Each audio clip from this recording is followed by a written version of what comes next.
Purihin ng Lord. Happy Father's Day po sa lahat ng tatay. Umaasang maging tatay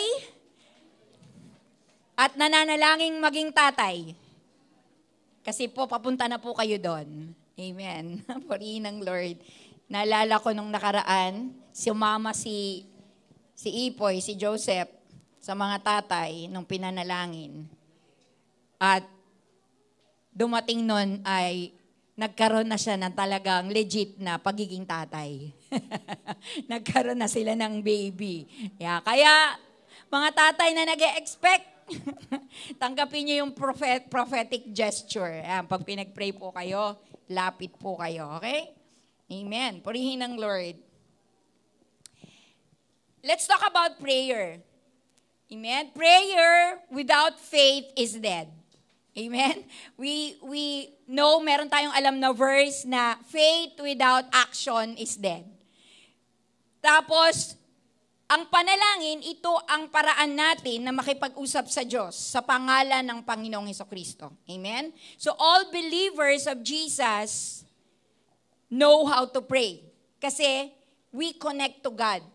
Nakikipag-ugnayan tayo sa Panginoon sa pamamagitan ng pananalangin. And come to think of it, isipin natin kung madalang tayong mag-pray, ibig sabihin madalang tayong makipag-usap sa Panginoon. Pero kailangan ba natin ng Diyos sa buhay natin? Amen. Kung sino yung kailangan mo, mas madalas mo kausapin. Amen? Sa Lord, lalo na pag kailangan mo ang Diyos, mas magandang kinakausap siya. Sabi, ang pananalangin, ito yung daan.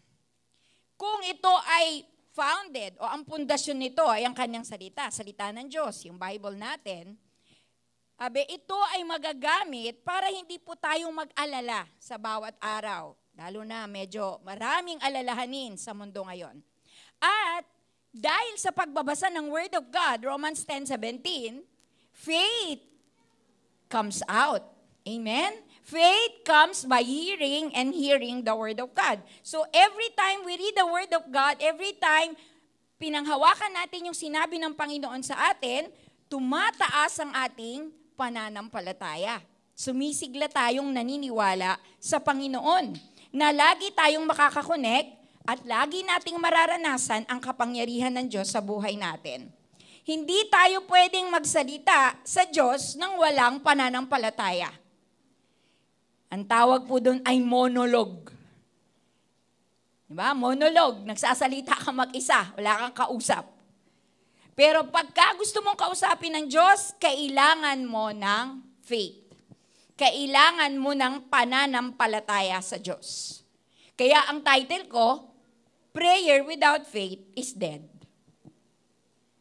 Dasal ka ng dasal, ang haba mo magdasal. Pero pag mulat ng mata mo after the prayer, sabi ko na nga ba, wala pa eh. Nagduda ka na agad. So ibig sabihin, walang pananampalataya. And sabi sa Hebrews 11:6, it is impossible to please God without faith. Anyone who wants to come to Him, lahat ng gusto lumapit sa Diyos, must believe that God exists. Dapat naniniwalang buhay ang Diyos. And that He rewards those who sincerely seek Him. At binibiyayaan niya, ginagantimpalaan niya ang mga taong hinahanap siya. Faith shows the reality, Hebrews 11:1. Dami tayong mga verses na babasahin ngayon para mahamon tayo na totoo pala na dapat may faith. Faith shows the reality of what we hope for. It is the evidence of things we cannot see. Maring di natin nakikita, pero pag may faith ka, alam mong darating. Amen? Through your eyes of faith, nakita mo. Ayan na. Diba? I claim it in Jesus' name. So yun po yung ibig sabihin ng pananampalataya. Hindi na po natin kailangan ng dictionary. Kasi merong pong verse na nagsasabi kung ano talaga ang pananampalataya. Hebrews 11:1. Napakaganda pong i-memorize yan. Matthew 21:22. Si Jesus na po ang nagsasalita dito. You can pray for anything. And if you have faith, you will receive it. Kahit ano pwede mong sabihin sa Lord. At kung may faith ka, matatanggap mo yan. Amen? Gandang hamon ito. John 15:7. If you remain in me and my words remain in you, you may ask for anything you want and it will be granted. So, nilalagyan ng Lord ng mga palaman lahat ng konsepto about faith and prayer.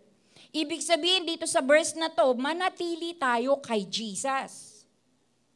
Magstay. Sabing ganon, a friend loves at all times. But there is someone who stick closer than a brother. And a true friend really stay.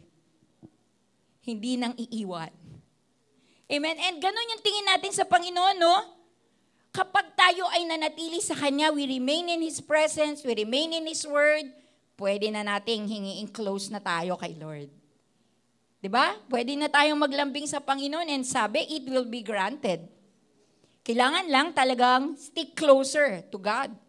Then, Philippians 4:6-7, don't worry about anything. Instead, pray about everything. Tell God what you need. Hindi po ito sermon. Ito po ay mabiyayang paalala sa atin para tayo po ay magtagumpay sa buhay. Hindi ka nasesermonan lang. Amen? Sabi, huwag mag-alala sa lahat ng bagay. Instead, pray about everything. Pagka nag-aalala ka, mag-pray ka.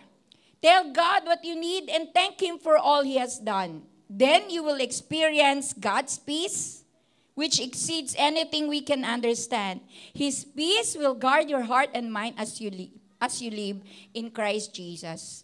Para sa akin, ang pinakamayaman na pwedeng magkaroon sa tao, ang pinakayaman, pinakamahal na yaman, is kapayapaan. Kapayapaan ng isip at puso. Amen? And sabi dito, makikita lang natin yun sa Diyos. Sa Diyos nang gagaling ang kapayapaan, mararanasan daw natin yun kapag lagi tayong lumalapit sa Kanya at nagpapasalamat sa lahat ng Kanyang ginagawa. Amen? Maliwanag sa ating mga verses. Hindi na po natin kailangan ng exegetical study. Sabi sa Proverbs 3:5-6, trust in the Lord with all your heart. Siyempre, may mga panalangin hindi naman natutugon, di ba? Sino dito yung lahat ng prayer mo natugon? Meron pang mga prayer na hindi pa nasasagot ng Lord eh. Amen? Pero kahit hindi natutugon, iwanan natin sa Diyos ang Kanyang pagtugon. Maaaring hindi, oo, or mag-intay. At sabi dito sa atin, trust in the Lord with all your heart. Magtiwala pa rin. Hindi mo maintindihan, ba't di binibigay? Naiinis ka, hindi pa dumarating. Pero sabi sa Proverbs, trust in the Lord with all your heart. Do not depend on your own understanding. Seek His will in all you do. Ang hahanapin daw natin yung will ni Lord, hindi yung will natin. Kadalasan sa buhay natin, pipili tayo ng isang bagay na gusto natin, tapos sasabihin natin sa Lord, Lord, i-bless mo. Hindi. Ang verse na to ang nagsasabi, seek the will of God in all you do, and He will show you which path to take.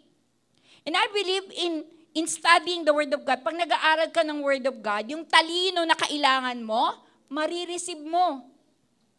Increasing. Every day that you study the Word of God, that you read the Word of God, mag-i-increase din yung intelligence mo, mag-i-increase din yung wisdom mo, and you will have a right direction kapag gumagawa ka ng desisyon sa buhay.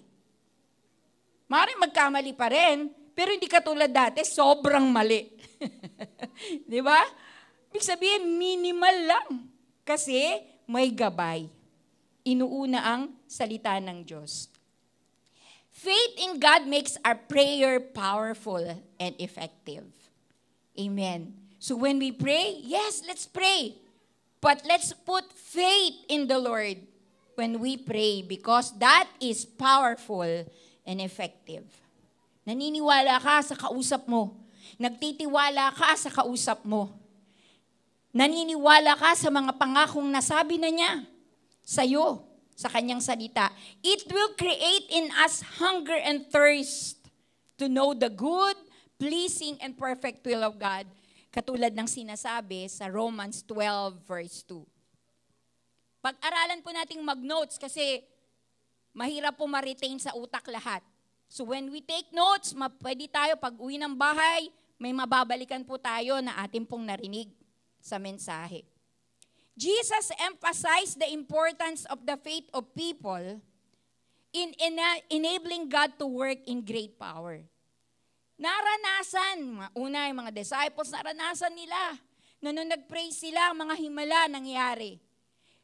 Ikaw, yung katabi mo, meron ka na bang matindi na naranasan sa Panginoon nung nag-pray ka, tinugong ka ng Lord? Amen? Pakisabi sa katabi mo, meron. At patuloy na umaasa sa mga paparating pa. Amen? Purihin ng Lord. Meron pong sinabi si Jesus tungkol sa pananampalataya mula po sa Gospel of Matthew. Si Matthew po kasi sa mga disciples, siya po ay Hudyo. So yung kanyang pagsusulat is alam niya talaga yung traditions and culture ng Jew, ng mga Hudyo, ng mga Israelita. Kaya dito, papag-aralan natin ngayon yung Gospel of Matthew sa mga statement of faith ni Jesus Christ o yung mga sinabi niya tungkol sa pananampalataya. So matututo po tayo ngayon sa pananampalataya. Amen. Sabihin mo sa katabi mo, handa ka na ba? Amen. Na matuto sa pananampalataya. Purihin ng Lord.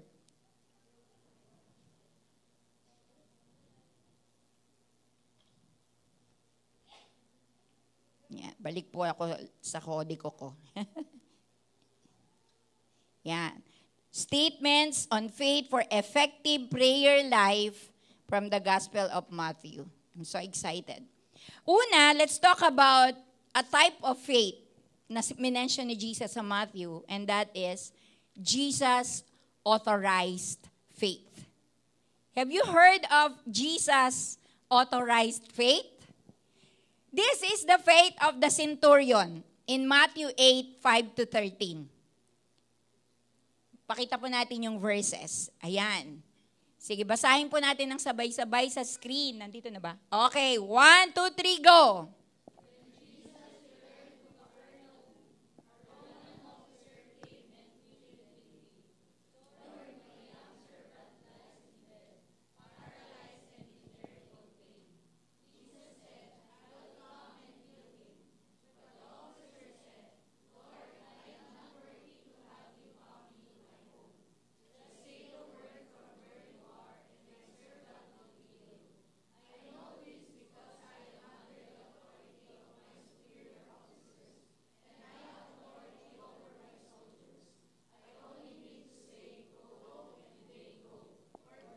And they come. Do this. They do it. Sige pa. Meron pa. Yes.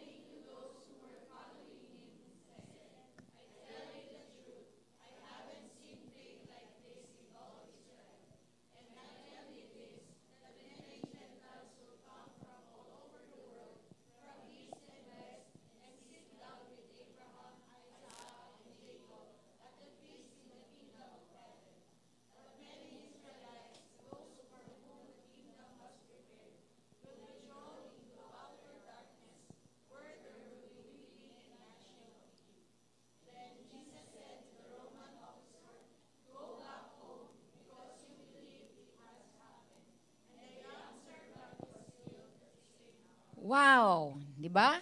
And Jesus authorized faith, we can also say that it's a great faith. Kasi yun ang sabi ni Jesus, what a great faith. Yun ang comment ni Jesus sa pananampalataya ng centurion. Tingnan po natin yung background ng centurion. Pag sinabing century, ilan pong years yon? Pag sinabing century, 100, yes. So ang centurion, siya po ay isang Roman commander in charge of 100 soldiers. So 100 po ang hawak niya ng mga sundalo. In Matthew 21:22, may clear command structure ang Roman army. Sabi po dito ni Jesus, the rulers of the Gentiles lord it over them, and their high officials exercise authority over them. Kung isa ka sa mga sundalo ng centurion na to, alam mo ang ibig sabihin ng submission. Alam mo ang ibig sabihin ng obedience. They were trained to obey. Pagka hindi, sobrang parusa ang igagawad sa'yo. Magsalita ka lang. Pag sinabi mong, bulok naman yung sistema ng leader natin. Ano ba yung leader natin? Pag nagsalita ka lang ng ganun. Alam ko sa Dubai, ganun eh. Kapag hinamak mo yung picture ng hari nila, kulong ka, bitay ka. Pag nagsalita ka about sa hari nila, bitay ka. Diba? Ganito yung command structure nila.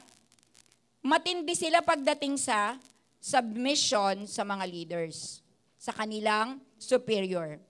So, this centurion know about know about authority. At sabi dito, kapag Roman soldier ka, no discussion, no debate, no excuse. Kasi nangangahulugan nyo ng matinding parusa. Sa kanila, they completely submitted to those authority over them.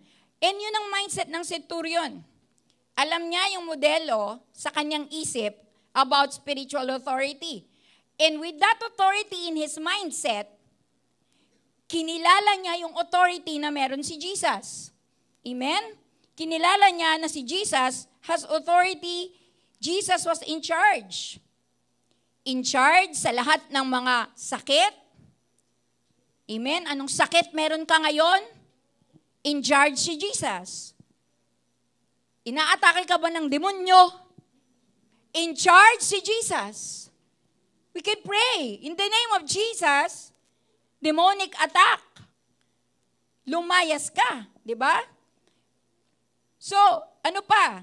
Distress, lungkot, depression. Everything was under the authority of Jesus. Anong meron ka na nagpapahirap sa'yo ngayon? We need to have this Jesus-authorized faith. That at the name of Jesus, everyone would bow at His Lordship. And every tongue confess that Jesus is Lord. So dito, ganun ang power ng centurion, no? At ganun ka-powerful yung faith na meron siya sa paniniwala kay Jesus. Kasi kung siya sinusunod siya, how much more this Jesus Christ? Na ang dami nang napatunayan. So mas matindi, boss ko to. Amen, in prayer, we need to know that Jesus is our boss. Sometimes when we pray, Lord, alam ko na Lord, di ba noon ginawa mo? Lord, di ba? When we pray, we need to have a right mindset kung sino yung kinakausap natin. He is the King of Kings and the Lord of Lords. He is the Almighty God. Sometimes we interpret scriptures through our own studies and knowledge. Kaya minsan, nalilito tayo. Tanungin mo yung katabi mo, lito ka ba pag nagbabasa ng Bible? Remember, Jesus is the boss. Jesus is the one in authority over us. Amen. This also reminds us when we pray to the Lord. Grabe itong centurion na to. Yung paniniwala niya. Pati yung mga, di ba, yung mga Jewish religious leaders, they were skeptics sila kay Jesus. Alam yun ng centurion. Ba't ka mga Hudyo na to, mga skeptics pa kay Jesus. Pero hindi yun ang naghihinder sa kanya or humadlang sa kanya para maniwala siya kay Jesus. Ang tindi ng pananampalataya na nabuo sa kanya. Para sa kanya, parang fresh air yung presence ni Jesus. Kasi meron siyang problema. Ano yung problema niya? May sakit. May isa sa kanyang mga inaasahan, mga servants. May sakit. And kapag in charge ka, you are a good manager, lahat ng mga nakakatuwang mo para magawa mo yung task mo, inaasikaso mo yan, wag mong pababayaan. Amen? Naasikaso mo yan. Hindi mo yan hinahamak. Hindi mo yan pinagwiwikaan ng masama kasi nakakatulong yan sa'yo. Tingnan mo yung katabi mo, paanong paraan ba yan nakakatulong sa'yo?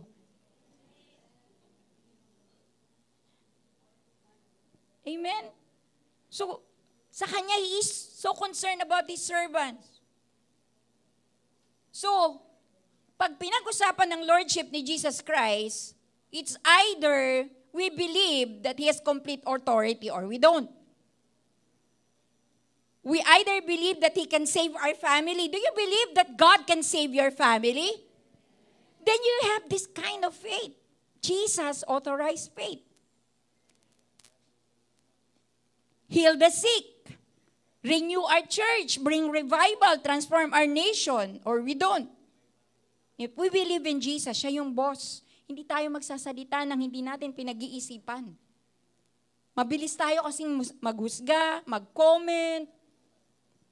Worse, nang babash pa tayo. Pero pag si Jesus yung boss, mananahimik ka eh.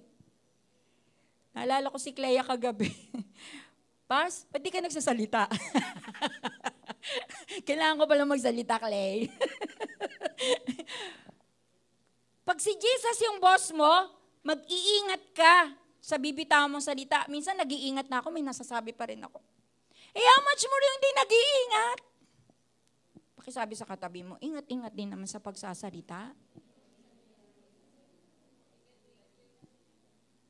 May kausap kami mag-asawa. Matindi yung ginawa ng lalaki. Nagkasala siya, nag-fall yung lalaki. Pero nung nagka-counseling kami, na-realize ng babae, ang dami niya palang kasalanan. Kasi kinonsider niya yung sarili niya na in charge sa family. Kasi mas matalino yung babae.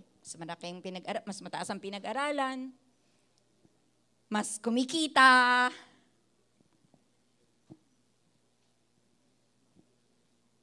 And then sabi ni pastor, mag-sorry ka sa asawa mo.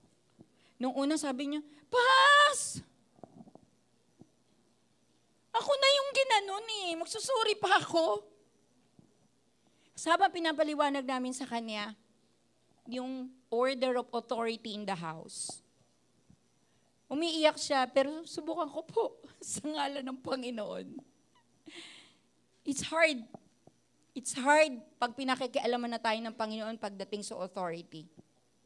Do you believe na kayang ayusin ng Panginoon ang line of authority in your house?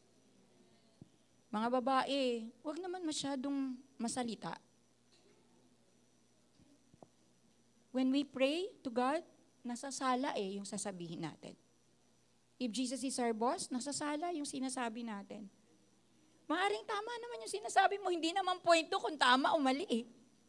Ang point doon, timing ba? Nakakatulong ba? Mas nagiging productive ba ang lahat? Sabi ni Jesus, Matthew 28:18, all authority on heaven and on earth has been given to me, therefore go. So yung faith na binibigay sa atin ng Panginoon, ina-assure niya tayo na may authority siya, binavouch niya yun, binibigay niya, binabahagi niya yun sa atin. Kaya the more na mas matapang tayo mag-pray, it's either we believe or we don't. Amen? Great faith is always preceded by great worship. So when we worship God, it's because He is the boss of our life. Yung pag nag-worship ka, hindi yung conscious ka sa itsura mo. Pag nag-worship ka, pasok ka kagad sa presence ni Lord. Ramdam mo kagad na siya yung inaalayan mo ng pag-awit. Siya yung inaalayan mo ng paglilingkod at pagsunod. Amen? Siya yung inaalayan natin. Jesus must be the boss in our prayer. Pangalawa po, let's go to desperate faith. So before that, kahit po nakaupo kayo, naalala ko lang po ito kasi ang sabi po ng centurion, i-ready mo na, Richelle. Ang sabi po ng centurion, just say the word. Tapos na po ang word ni Jesus. It's already in the Bible. He has already said the word. Amen? So ang gagawin na lang po natin ay maniwala at angkinin ang pangako ng Diyos. Kapag pipili ka ng mga nanliligaw sa'yo, Hindi pwedeng inaudible voice sasabihin ng Lord, yan na, yan na, yan na. No. Go to the Bible, check kung walang nadidisobey na principles sa Bible, and then go. Ay sabi sa katabi mo, huy. Are your priority? Your priority is the Word of God. Is the promise of God. Kapag hindi umaayon sa sinasabi ng Diyos, drop it. Sabi nga, drop dead. Hindi umabot eh. Si Jesus boss ko eh. Number 2, desperate faith. Yung isa, yung Jesus authorized great faith. Ito namang desperate faith. Sinabi ko dito, last choice faith. Yung sinubukan mo na lahat, ito na lang yung natitira. Parang sa Tagalog, huling baraha. Huling baraha. Let's read from Matthew 9:22. Ako na lang po para mas mabilis. Just then a woman who had suffered for 12 years with constant bleeding came up behind him. She touched the fringe of his robe, for she thought, if I can just touch his robe, I will be healed. Jesus turned around, and when he saw her, he said, Daughter, be encouraged. Your faith has made you well. And the woman was healed at that moment. After Jesus left the girl's home, 2 blind men followed along behind him, shouting, Son of David, have mercy on us. They went right into the house where he was staying, and Jesus asked them, Do you believe I can make you see? Yes, Lord, they told him, we do. Then he touched their eyes and said, because of your faith, it will happen. Then their eyes were opened and they could see. Jesus sternly warned them, don't tell anyone about this. Amen. Let's study this, no? So meron tayong dalawang sitwasyon po dito, no? Testimonies. Ano yon? The bleeding woman, yung nangyari sa bleeding woman at yung nangyari dun sa mga blind men. So let's talk about the bleeding woman. He tried many doctors. Sumubok na siya ng lahat ng espesyalista. She spent all her money. Naubos na yung kanyang pera. Mayaman siya. Kaya nga pumunta siya ng mga iba't ibang doktor kasi kaya niya pa eh. Pero naubos na yung pera niya. Kakapunta ng doktor na walang nakakapagpagaling sa kanya. Condition grew worse. Lalo siyang lumala. Yung sakit niya lalong lumala. Imagine in 12 years na dinudugo. Amen? 12 years na nireregla. Sa mga kababaihan, alam nyo ang kondisyon at hirap ng menstrual cycle. Imagine nyo, ilan lang yan, ilang araw. Meron ba dito 1 month? Meron ba dito 1 month kayo na nagbi-bleed? May nakaranas yata ng ganon. No? Pero yung 12 years, I don't think may nakakaranas ng ganon. May nakaranas ng ganon sa atin. Sa 12 years. So, her condition grew worse. She was physically ill. Diba, hinang-hina siya. Siguro malansa yung amoy niya. Kasi lagi may lumalabas na blood. Alam niyo naman ang amoy ng blood, di ba? Socially isolated.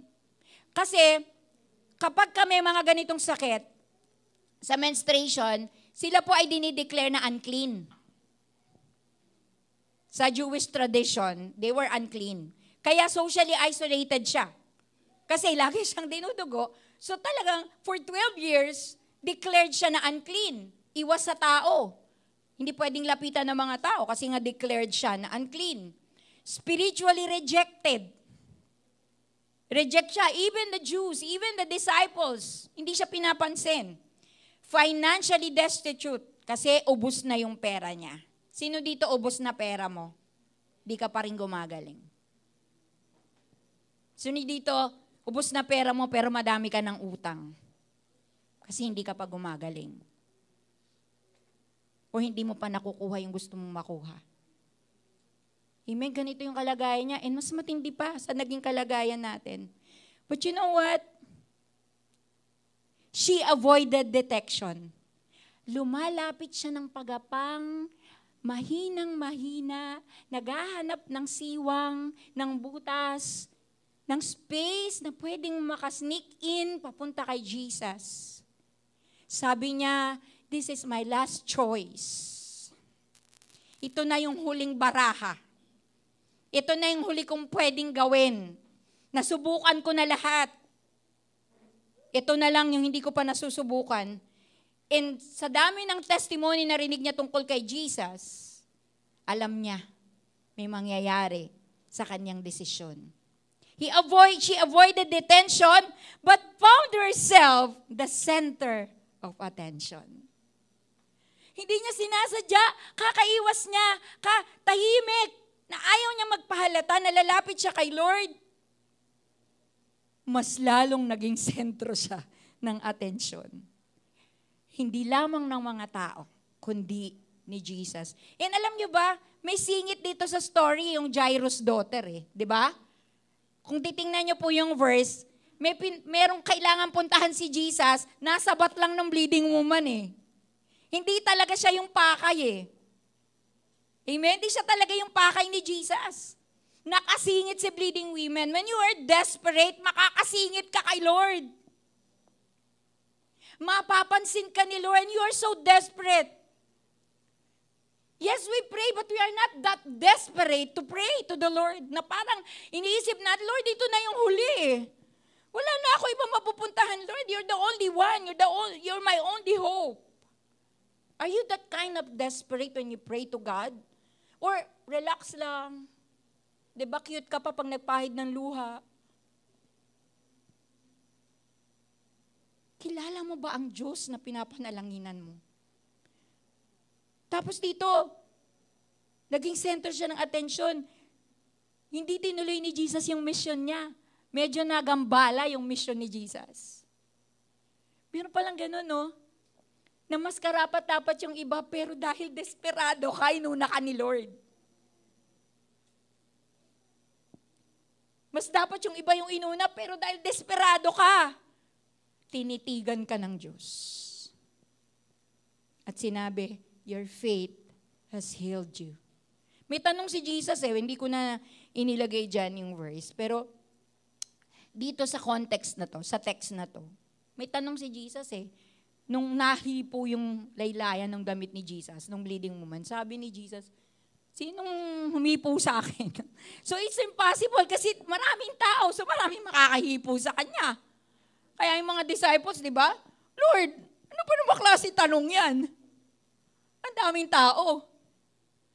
Pero yung sinasabi doon ni Jesus, may kinapang yung kapangyarihan ko. May gumapang ng kapangyarihan ko. Amen? At nung nakuha yun, may strength na lumabas kay Jesus. Ganun pala yun, Yung desperate faith pala, nagpapalabas ng kapangyarihan ng Panginoon. Desperate prayer. Because we know that He is our only hope. Who touched me? Diba The bleeding woman touched Jesus. At nung ending nung story is, daughter, diba? You are made well. Your faith has made you well. Pangalawa, blind men. Ito naman, sabi blind men.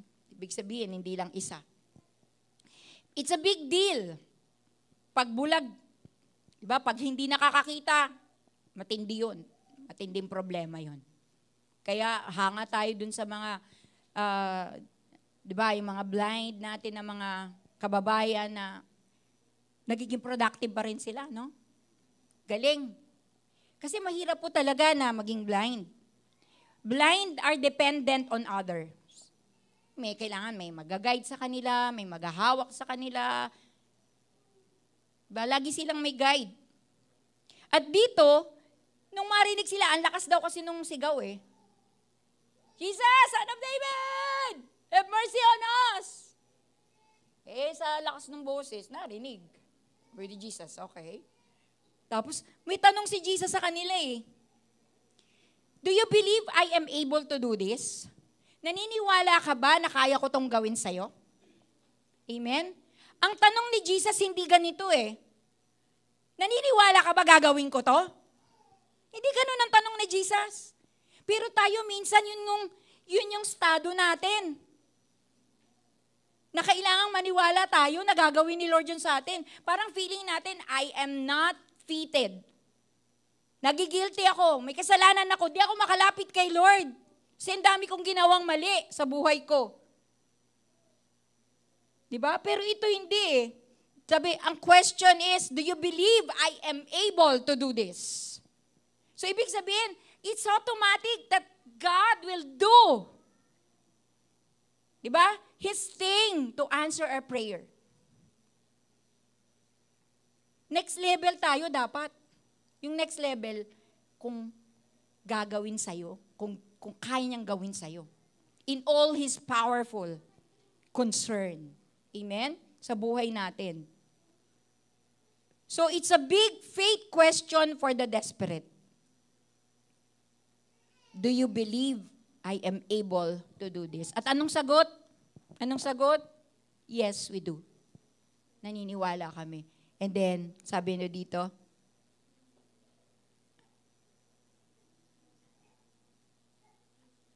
ano na yung sagot dito? According to your faith, let it be done to you. It's the same for us. Grabe no, yung una, great faith. Sabihin mo lang, Lord. Online lang. Pwede na online.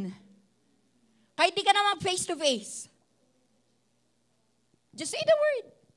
Sinabi ng Lord, sige, yung pananampalataya mo ang gumaling sa servant mo. Ayun nga, nagkatotoo. Pangalawa, yung bleeding woman. Desperado, pumasok. Gumaling. Yung blind man, sumigaw. Desperadong sigaw. Amen? Pag may pinagdadaanan ka, labas mo.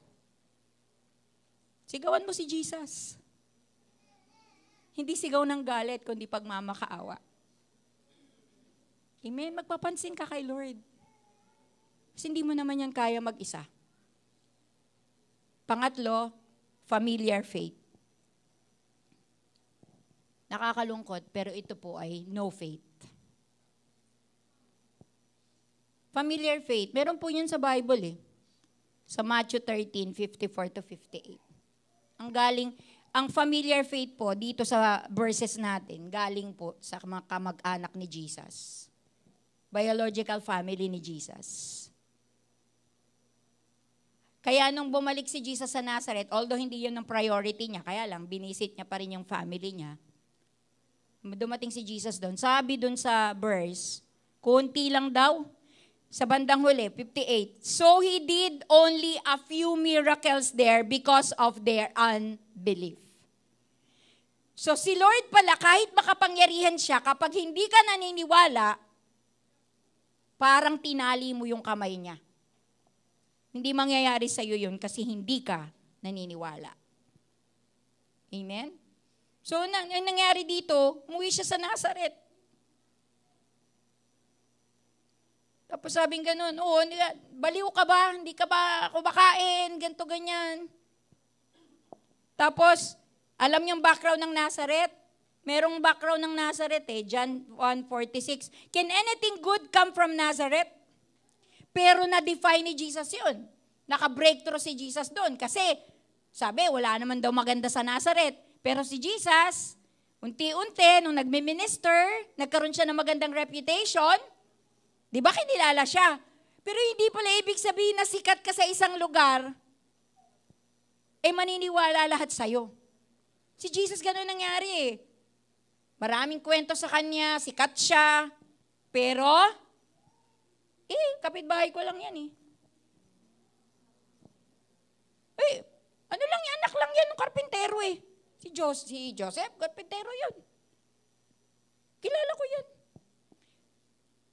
Pagka pala masyado tayong familiar, nawawala yung seriousness natin na humingi ng habag sa Diyos.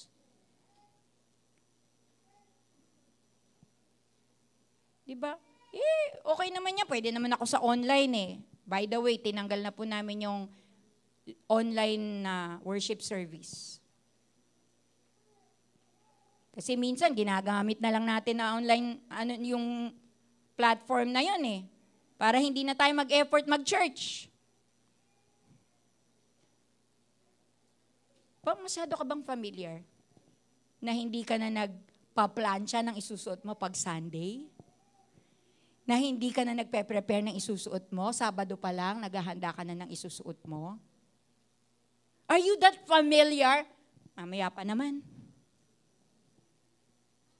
That you don't make any preparations to worship God? To be with your brothers and sisters in the Lord? Be blessed and bless? Yung excitement nawawala. Ito yung mga familiar faith. Wala nang excitement, wala nang dating si Lord. Normal na. Araw-araw na lang, ganun lang. Pakisabi sa katabi mo, boring. Pag kumakanta, kanta lang. Pero when you know, pag wala kang familiar faith, pag yung faith mo desperate, o kaya yung great faith, katulad ng centurion, binasa mo pa lang yung ano yun? Paano yung tono nun? Sa ngalan mo, Jesus? Sa ngalan mo, may kaligtasan. Baka umiyak ka na, maglupasay ka pa eh. Kasi sa dami ng ginawa na mong kasalanan sa buhay mo, buti na lang may Jesus eh. Nabigyan ka ng pag-asa.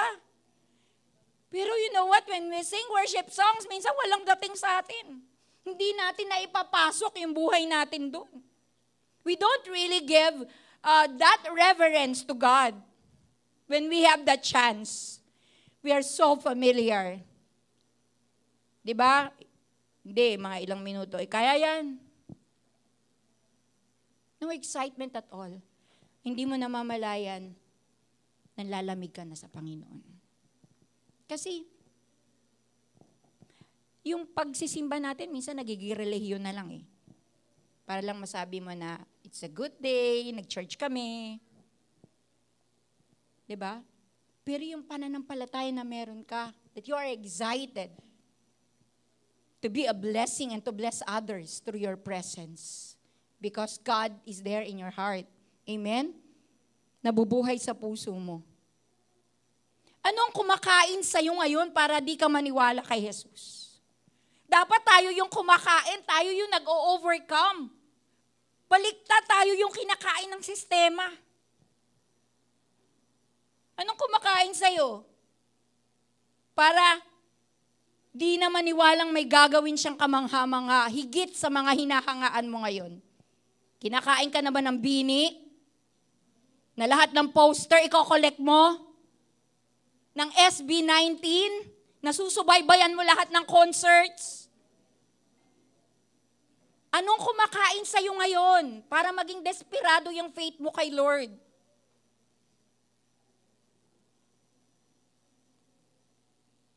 Bisyo? Kaya nahihiya ka mag-pray eh. Kasi doon tayo nakafocus, yung mga kumakain sa atin, and we allow these things to eat us. Na si Lord laging, anak, bumalik ka. Bibigyan kita ng maraming pagpapala. Lumapit ka sa akin. Minsan yung mindset natin, mabagal kasi takbo ng buhay dito sa Cavite, sa 13. Okay lang, kahit di na magsipag. Pare-pareho lang naman kami. Ganito lang kasi dito. No. That Holy Spirit in you must drive you to know what is right. And do it. Request to the Lord yung mas malalaking mga hakbang ng pananampalataya mo. Regardless kung saan ka nakalugar. Huwag mong sisihin ang lugar. Huwag mong sisihin ang pamilya mo, ang background ng family mo. Jesus is your boss. Jesus is your Lord. Diyos na makapangyarihan, Haring kataas-taasan. Anong dating sa'yo ng kantang yan? In your heart, something must jump. Sa aking puso ay nananahan above every circumstances. Your faith must not be circumstantial. Na kapag feeling mo okay, sige maniniwala ka, pero pag sunod-sunod yung pagsubok sa buhay mo, nagdududa ka na sa Lord. Nung nag-suffer po ako ng mild depression, tas eto nga, medyo nagpapaayos po ako sa neurologist. Dumating ako sa prayer ko na after all these years na lumalaban ako, dumating ako sa prayer na, Lord, pakita mo nga sa akin kung nagtampo ko sa'yo. Baka kasi nagtampo ako sa'yo, Lord, tinatago ko lang. Please expose my heart. Kaya bumagal ako, kaya mas nalungkot ako, baka nagtampo ko sa'yo. And I am speaking to all of us na nag-suffer. Baka merong something in us, traumatic experience, na nag-lead sa atin na magtampo sa Panginoon, pero hindi natin alam. We are not really aware na nagtampo tayo sa Diyos. Pero yung actions natin, nanlalamig, nabobore, lumalayo, ina-isolate natin sarili natin, yun yung mag-e-expose. Actions speak louder than words. Di ka niya mabigyan ng himala kasi puro kahinala. Di mo matanggap yung himala kasi puro kahinala. You always refer na yung himala ng Lord depende sa bait mo. Amen? Hindi na mamamatay si Jesus sa cross kung depende sa bait natin yan. Kaya ginawa niya yung solution sa atin eh. Amen? Love makes us know what we don't know, but we need to know. First time ma'am. Pinag-aralan ba niya nung dalaga pa siya? Mag-aaral ako mag-alaga ng baby. Yung ibang mga panganay, yung mga ate kuya na nag-alaga ng mga sunod-sunod niyang kapatid. Galit sa mundo, ayaw na mag-asawa eh. May narinig akong gano'n, gusto ko lang pong magkaanak, ayoko pong mag-asawa.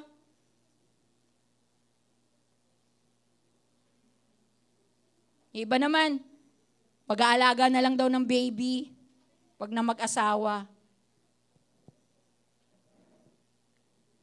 Yung iba naman, galit sa magulang. Kikilala ko, very close sa puso ko yun. Galit siya sa parents niya kasi bira, di man lang pinlano ng magulang ko yung pag-anak, sunod-sunod. Tapos sa akin ipapaalaga.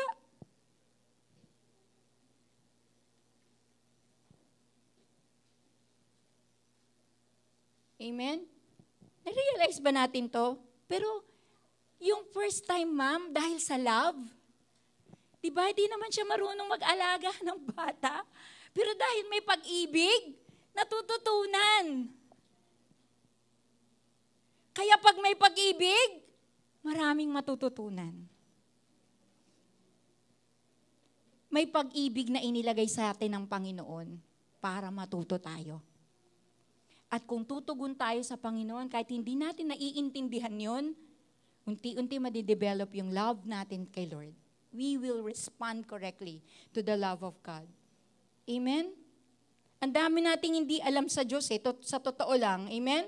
Alam mo siya yung Diyos, according lang sa nababasa mo, pero personally, sino siya sa'yo? How are you experiencing the Lord on a day-to-day basis? Araw-araw, paano mo siya nararanasan? Amen? May bago ka bang revelation sa Lord bawat araw, Lord? Ano ka? Ang sit mo ngayon. Lord, ikaw yung pag-asa ko, Lord. Sa susunod na araw, Lord, you're the source of my joy. It's not because nabasa mo lang sa Bible, it's because you feel it and you experience it. Amen? We need to have a new revelation about God every day. Kasi yun yung mag-guide sa atin to be inspired, to love even more. Amen? Hindi naman mawawala yung malulungkot na karanasan, lagi namang meron. Di ba? Kung sa akin lang, sana wala eh. Sana walang magpapalungkot. But it's happening. Di mo maiwasan, it's happening. But thank you, Lord, nandyan ka. Pwede ka namin lagi kausapin. You are the source of our inner strength. You are the source of joy and strength na hindi na kayang ibigay ng kahit sino sa amin. Dami nating di alam. Pero tumugon ka lang sa panliligaw niya sa'yo. Alam niyo bang lahat tayo nililigawan ng Lord? Gusto niyang mag-yes tayo sa Kanya. Because He offers abundant life. Buhay na hindi lamang humihinga, buhay na kasiya-siya. In John 10:10. That I gave you life and you have it abundantly. That life to the fullest, yung offer ng Lord. Tanggapin mo ang pag-ibig niya at hayaang magkaroon ng saysay ang buhay mo sa pangunguna niya. Feeling mo ba wala nang saysay ang buhay? Jesus is the answer. Unti-unti lalalim ang pagkakilala mo sa Kanya at mai-inlove ka at makikipagrelasyon sa Kanya. Amen? Pang-apat, little faith. Ito po yung sa Matthew 14:22-33, naglakad si Peter sa ibabaw ng tubig. Ang eksena po dito, katatapos lang po yung feeding of the 5,000 men. Yung miracle of the 5 loaves and 2 fishes. Kaya lang, nung sila po ay nasa boat na, pumapalaot na, nagkaroon po ng malakas na hangin na parang bagyo nga pala. And all of a sudden, medyo magulo na, talagang gumaganong-ganon na yung boat nila, nakakatakot na yung eksena, bigla nilang nakita si Jesus sa ibabaw ng tubig. Noong una, akala nila multo. Diba? Paano nyo nalamang may multo? May sinabing multo sa Bible. Kaya may multo. Kasi sabi nila, multo. Kaya, ano lang po yun, singit lang. Okay. So nakita nila si Jesus. Nung makilala ni Peter si Jesus, tumalon siya sa boat. Lumabas siya ng boat, naglakad siya sa tubig. Sabi niya, Lord, lalakad ako, punta ako dyan. And talagang nangyari, nakalakad siya. Amen, nakalakad siya sa tubig. Tingnan natin yung verse. Basahin po natin yung verse. Nakalakad siya sa tubig.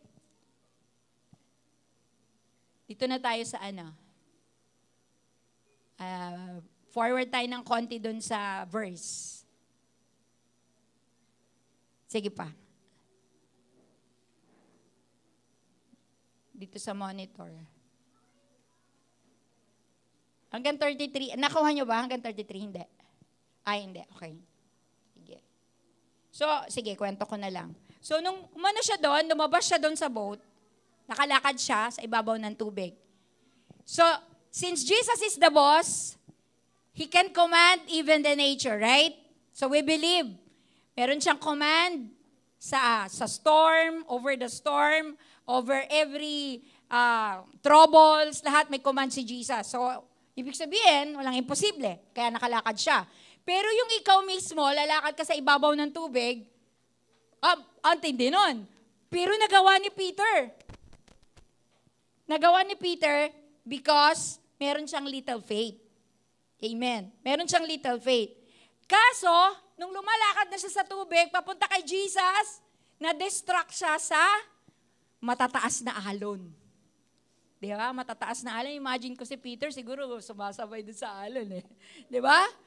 Kaya lang siguro napaganon yung mata niya sa paligid na wala kay Jesus yung tingin. At natakot na siya. Nagsimula na siyang lumubog. Sa buhay natin minsan, di ba?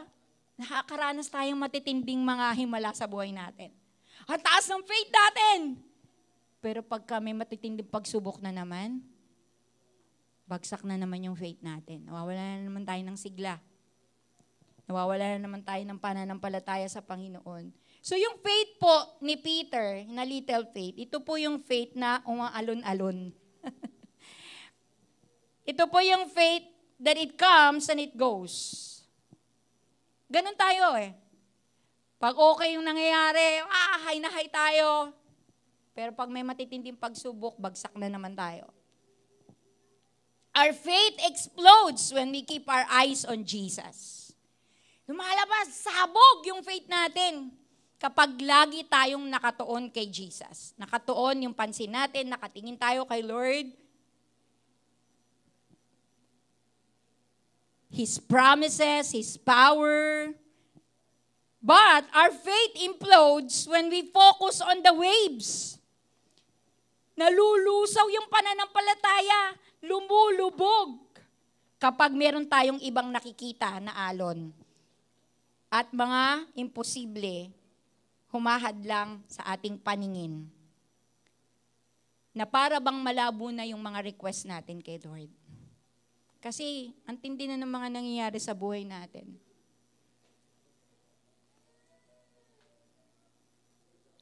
Malungkot kapag may nangyayari sa atin na mga matitinding karanasan.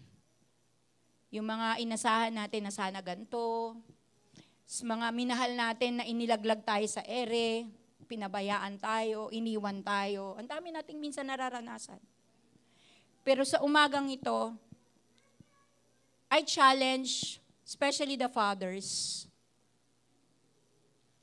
katulad ng centurion, he knows spiritual authority. Fathers, alam niyo ba na nasa inyo ang anointing ng authority over your family? But are you staying with that status? Are you doing that status? Pumuposisyon ba kayo mga tatay? This morning, pumosisyon po tayo bilang mga tatay. Binigay yan sa iyo ng Panginoon, diyan ka pagpapalain. Pag tinayuan mo ang authority na binigay sa iyo ng Diyos, pagpapalain ka niya. Mapapangunahan mo ng maayos ang pamilya mo. Huwag mong sukuan kahit ang asawa mo ay maraming sinasabi. Ganun talaga ang babae. Nung una namin ni Pastor, mga first, 20 years, madalas kong naririnig sinasabi niya sa akin, Ma, tumahimik ka. Ang hirap, lalo na pag nakaarangkada ka na, tumahimik ka. Ang hirap di ba? Pero, pag nananalangin ka, nagbabasa ka ng Bible, nagkakaroon ka ng faith. O kaya may tatanong na sa akin ngayon, sabi niya, Pas, ba't di ka nagsasalita? Di mo alam kung ano yung pinagdaanan ko. Ang hirap. Amen? Kasi ganun ka eh. But when you put your faith on the Lord, nothing is impossible. Amen? Reklamo tayo ng reklamo sa mga babae, reklamo tayo ng reklamo sa asawa natin. Kasi hindi ganto ginawa, ganto ganyan. Pero kakadada natin, di naman nakakatulong. Diba? Girls, when we put our faith in the Lord, we will pray and intercede for our husband. Lagi natin silang ipapanalangin. Meron ako narinig, sabi niya, pinapanalangin ko naman siya, pastor, pero parang lumalala siya eh. Kaya anong gusto mo? Panalangin natin, kunin na siya ni Lord? Para wala ka ng stress? Tip, because I am managing my stress. Nag-aaral po ako ngayon manage yung stress ko. Tip po sa bawat isa. Ang stress po ay normal. Lahat ng nahihirapan ka, may stress doon. Lahat ng parang ayaw mo pero kailangan mong gawin, may stress doon. I-open natin yung eyes natin. Pero pag may purpose ka doon sa stress mo, mapapangiti ka rin. Nahihirapan ka pero hindi, ang alam mo yung dulo nun, maganda eh. Ang alam mo yung dulo nun, may pakinabang. Alam mo yung dulo nun, pagmamahal. Asenso. Amen? Lahat naman po tayo nakakaranas ng hindi magandang karanasan. So, ang sabi ko po dito, pray to God like talking to a dear trusted father. And never do it without faith. When we pray, let's not pray without faith. Kasi walang mangyayari. So when we pray, we need to have faith in the Lord because without faith, it is impossible to please God. Can I request everyone to stand? Alam niyo, wala pong tapon sa karanasan natin. Naniniwala po ba kayo? Lahat may tinuturo sa atin. Lahat po tayo sama-samang lumapit kay Jesus. Lahat po tayo sama-samang ibalik yung lordship ni Lord over our life. Yung authority ni Jesus over our life, over the Father, and then the Father over the family, the parents over the children. Sa panahon po ngayon, yung mga anak na yung malalakas ang boses over the parents. But when Jesus is our Lord, aayusin po niya. Sino po naniniwala maaayos po tayo? May pag-asa. Amen? So everything is part of the story of the Lord. O paano niya sinusulat ang storya mo? Magtiwala ka sa Panginoon. Amen? And I want, habang kinakanta po ito ng worship team, yung song na to, lahat po ng nais na lumapit sa Panginoon, na mag-level up sa prayer life niya, sa faith life niya, I want you all to come near in front. At sama-sama tayong hihingi ng habag sa Panginoon, na mag-level up ang lahat ng ating pananampalataya. Sama-sama tayong humingi ng tawad na minsan nagtatampo na tayo sa Lord, kaya tinatamad na tayong pag-pray. Sama-sama tayong humingi ng habag ng Panginoon. Huwag tayong tumingin sa magagaling yung pananampalataya. Hindi sila ang modelo. Si Kristo ang Panginoon natin. Kaya niyang gawin kang modelo. Kasi siya talaga ang modelo natin. Sige, fill up the spaces. Dito po, meron pang vacant dito sa unahan. Sige po, lapit po tayo. This is a gesture na lumalapit tayo sa Panginoon. I want you to pray right now. Alalahanin mo yung mga bahagi ng storya ng buhay mo at pasalamatan mong Panginoon sa bawat nangyari sa iyo. Sa bawat natutunan mo, pa-forward tayo, pa-asenso tayo, hindi tayo paurong. Kay Lord, ang laki ng pag-asa natin to be better version of ourselves. Just come to the Lord right now. Surrender your life to Jesus. And sabihin mo sa Panginoon, Jesus, be the boss of my life. Be the Lord of my life. Jesus, I receive your Lordship. Come on and pray. And surrender your life to the Lord. Siguraduhin mo na si Jesus yung Lord mo. Hindi yung sarili mo, hindi yung asawa mo, hindi yung mga anak mo, hindi yung yaman mo. Make sure that Jesus Christ is your Lord. Come on and talk to the Lord right now. Pray. Pray and talk to God.